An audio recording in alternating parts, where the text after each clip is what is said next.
Alors salut, alors aujourd'hui je vais vous montrer comment prendre des gouttes d'eau en photo. Alors c'est assez cool comme exercice, c'est pas trop compliqué à mettre en place. Là comme vous pouvez voir je suis dans ma cuisine, donc ça c'est pas, on pouvait faire ça dehors ou n'importe, enfin, du moment que vous avez un bac, un récipient d'eau et un sac plastique ou un sac congélation rempli d'eau, après il faut le mettre en hauteur et tout ça. Bon alors là ça tombait très bien. Je me sers de ça et une fois qu'il est percé, il y a des gouttes d'eau qui tombent en permanence.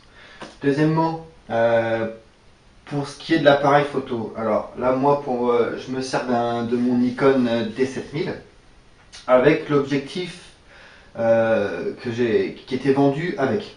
Comme ça, du coup, on part sur une configuration, comment dire, d'achat. Je l'ai acheté comme ça avec cet objectif. C'est le 18-105 pour ceux qui veulent savoir.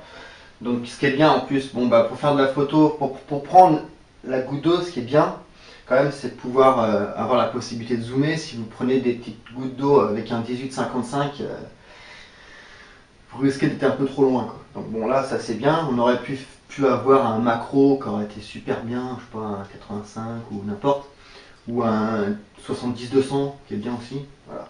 Là je fais ça, comme ça si vous avez éventuellement le même, ou autre chose, mais avec une longue focale quand même, voilà, c'est pratique.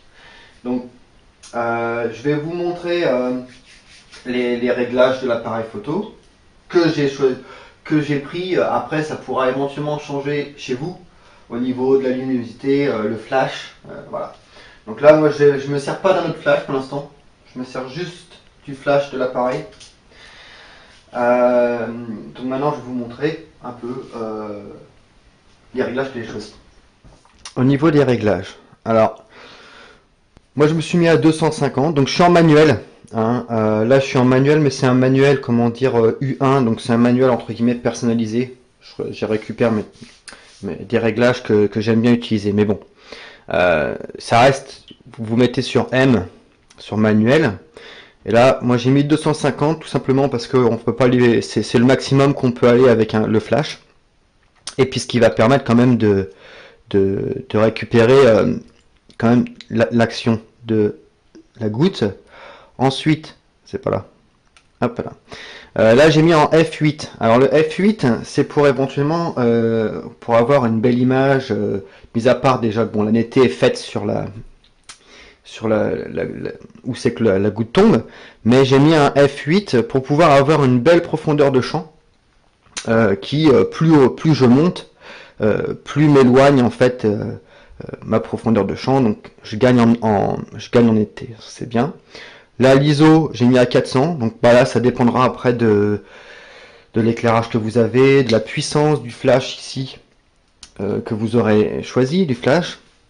Alors moi sur ce flash, pour l'instant sur le flash de l'appareil, j'ai mis à 3.2.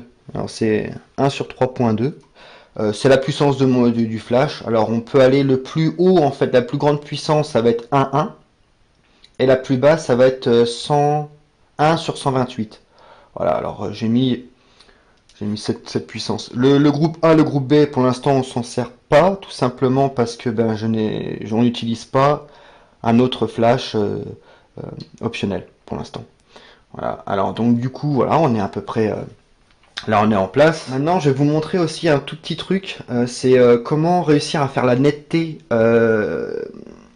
Moi j'utilise un stylo, alors je vais bouger la caméra et je reviens.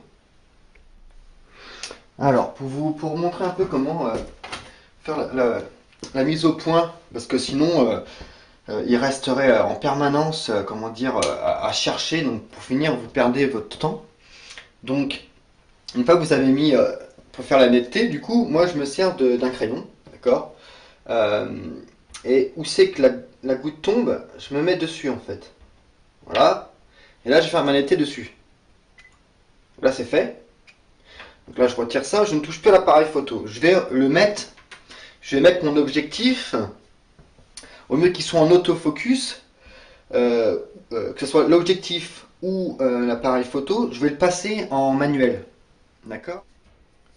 Voilà, alors du coup, comme je disais, une fois que la point est fait, Vous pouvez retirer ici. Alors j'aurais pu mettre ici, le faire basculer en M, donc du coup en manuel, ou c'est là en A en autofocus. Mais bon, puisque généralement j'utilise, peu importe en fait, mais là je l'ai mis ici. Ici en fait c'est marqué AF et M. J'ai bougé la bague, maintenant ça ne bouge plus, c'est nickel.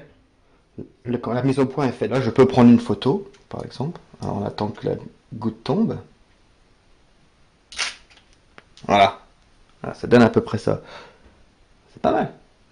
Donc voilà, une fois que ça, tout est réglé, maintenant, plus vous allez prendre de photos, plus vous allez tomber sur la photo qui va vous plaire.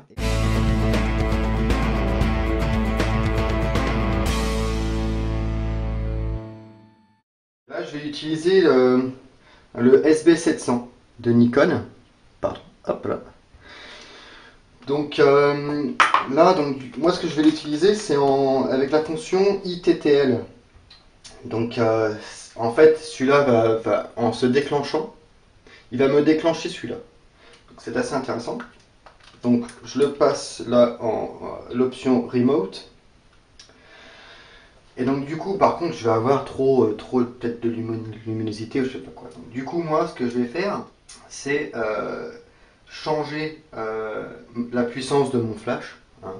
Donc ce petit là, je vais le passer, comme je vous dis tout à l'heure, en plus bas, c'était 1 sur 128. Donc je le passe sur 1 sur 128. Voilà. Et le groupe A en dessous, donc là c'est marqué en TTL, donc je le laisse en manuel hein, pour finir.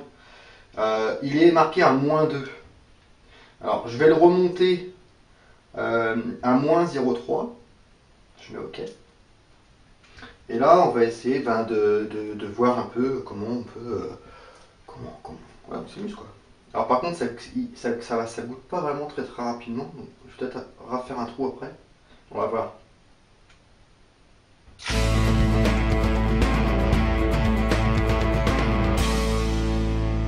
Alors, du coup, par contre, ce qu'on peut faire, je vais vous montrer. Moi, ce que j'aime bien faire, parce que là, ça reste assez linéaire en fait. Hein, ça va être juste.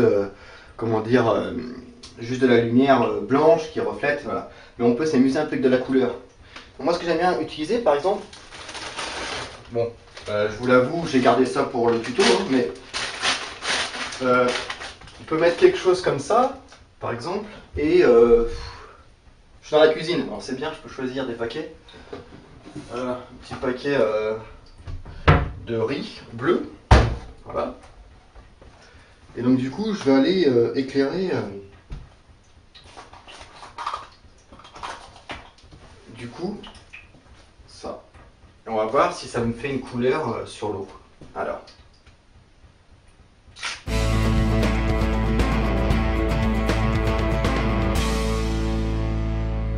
Voilà, merci de m'avoir suivi. N'hésitez pas à vous abonner à ma chaîne. Et à la prochaine pour un prochain tuto. Bye.